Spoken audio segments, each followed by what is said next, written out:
If you're trying to quit smoking, Nicotine Mouth Spray is a well-established and effective quit smoking aid when used correctly. Using the mouth spray properly can make a big difference in how well it works.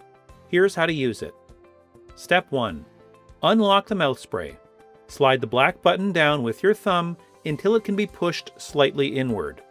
While pushing in, slide the top of the dispenser upward, then release the button to lock it open. Step 2. Prime the spray before your first use.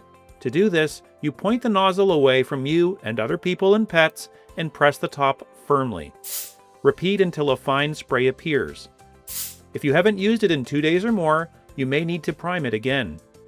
Step 3. Open your mouth and point the nozzle inside, getting it as close as possible without touching your lips. Try avoiding the back of your throat. It may trigger your gag reflex.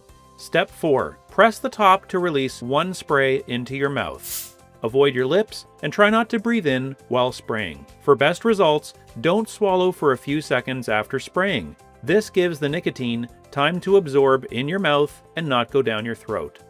When you're done, close the spray by sliding the black button down so that it can be pushed inwards. While pushing in, slide the top of the dispenser downwards and release. Use 1 to 2 sprays every 30 minutes. You should only use 2 sprays at once, 4 sprays per hour, and no more than 64 sprays in a single day. Avoid eating or drinking anything 15 minutes before and after using the spray. These can reduce the amount of nicotine that enters your bloodstream and makes the mouth spray less effective. When the mouth spray is empty, please take it to your local pharmacy for safe disposal. You are taking a huge step toward gaining control of your health. Quitting can be tough, but the use of mouth spray may make it easier to quit and stay quit. For more details, including possible side effects, check out the pamphlet that comes with your Nicotine Mouth Spray box.